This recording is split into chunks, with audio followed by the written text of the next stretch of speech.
মানুষ না, মনে হইতেছে আকাশ থেকে সাক্ষাৎ পরি নেমে এসে।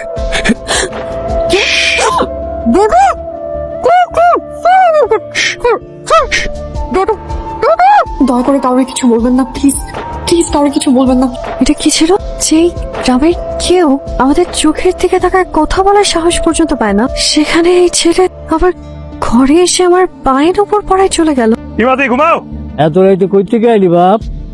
সাক্ষাৎ পরি দেখাইলাম। ভূতে ধরলে মানুষ এরকম পাগলামি করে। আরে দৌড়ো দৌড়ো। আরে বাপ, কি হইল কি আবার?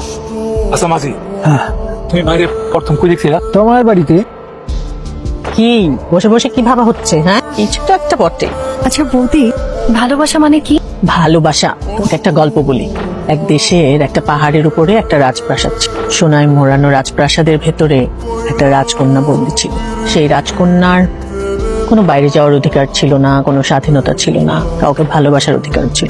রাজকন্যা সেই রাজপ্রাসাদে বসে বসে মন খারাপ করে আকাশের দিকে তাকিয়ে, আর জানলা দিয়ে আকাশের পাখিদের ওরা দেখে ভাবতো, আমি যদি ওই পাখিদের মতো উঠতে পারতাম। এসব ভাবতে ভাবতে রাজকন্যা কান্না করত। পাহাড়ের নিচে থাকতো একটা কাঠুরিয়া, সে রাজকন্যার সামনে দাঁড়ালো। রাজকন্যা জিজ্ঞেস করলো, তুমি কে? কাঠুরিয়া বলল, আমি তোমাকে মুক্ত করে নিয়ে যেতে এসেছি। রাজকন্যা কোনো কিছু না ভেবে কাঠুরিয়ার সাথে পালিয়ে গেল। রাজকন্যা দেখলো কাঠুরিয়ার ধন সম্পদ না থাকতে পারে, তার বুক ভরা সাহস আর মন ভরা ভালোবাসা। এটা দেখে রাজকন্যা কাঠুরিয়ার প্রেমে পড়ে গেল। রাজকন্যা কাঠুরিয়ার ভালোবাসা পেল, আর কাঠুরিয়া রাজকন্যার সুন্দর একটা মন পেল।